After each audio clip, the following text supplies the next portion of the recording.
حدیث نبوی صلی اللہ علیہ وآلہ وسلم۔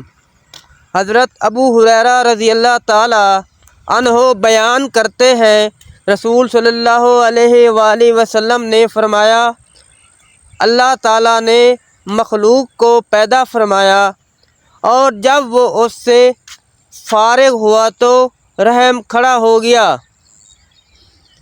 اور اس نے رحمان کی کمر پکڑ لی۔ اس پر رحمان نے فرمایا، ہٹ جا۔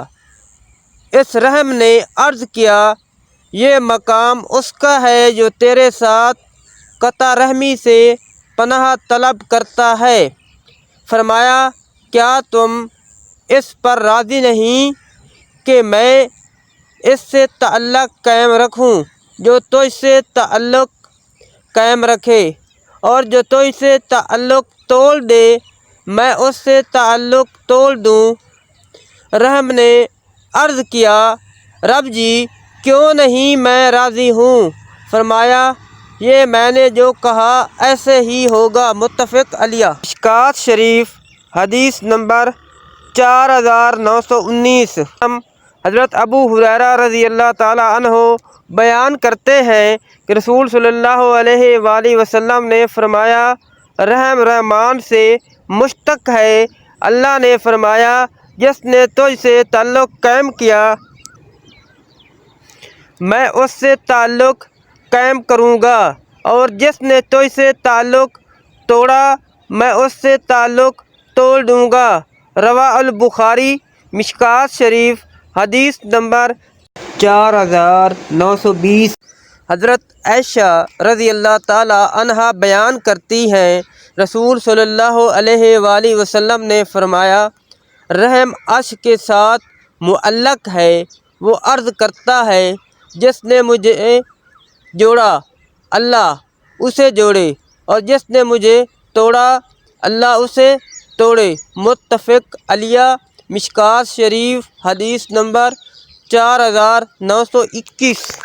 حضرت جبیر بن مطعم رضی اللہ تعالی عنہ بیان کرتے ہیں، رسول صلی اللہ علیہ وآلہ وسلم نے فرمایا، قطع رحمی کرنے والا جنت میں نہیں جائے گا، متفق علیہ۔ مشکوٰۃ شریف حدیث نمبر 4922۔ حضرت ابن عمر رضی اللہ تعالی عنہ بیان کرتے ہیں، رسول صلی اللہ علیہ وآلہ وسلم نے فرمایا، صلہ رحمی کے بدلے میں صلہ رحمی کرنے والا نہیں، بلکہ صلہ رحمی کرنے والا تو وہ ہے کہ جب اس کے ساتھ قطع رحمی کی جائے تو وہ صلہ رحمی کرے۔ رواہ بخاری۔ مشکوٰۃ شریف حدیث نمبر 4923۔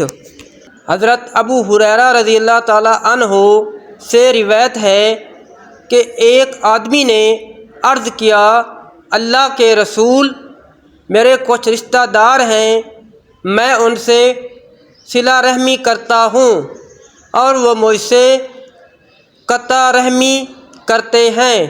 میں ان سے حسن سلوک کرتا ہوں اور وہ مجھ سے بدسلوکی کرتے ہیں۔ میں ان سے درگزر کرتا ہوں اور وہ مجھ پر زیادتی کرتے ہیں۔ آپ صلی اللہ علیہ وآلہ وسلم نے فرمایا، اگر تمہارا بیان درست ہے تو پھر تم ان کے منہ میں گرم راکھ ڈال رہے ہو۔ جب تک تم اس روش پر قائم رہو گے تو ان کے خلاف اللہ کی طرف سے تمہیں مدد پہنچتی رہے گی۔ رواہ مسلم۔ مشکوٰۃ شریف حدیث نمبر 4924۔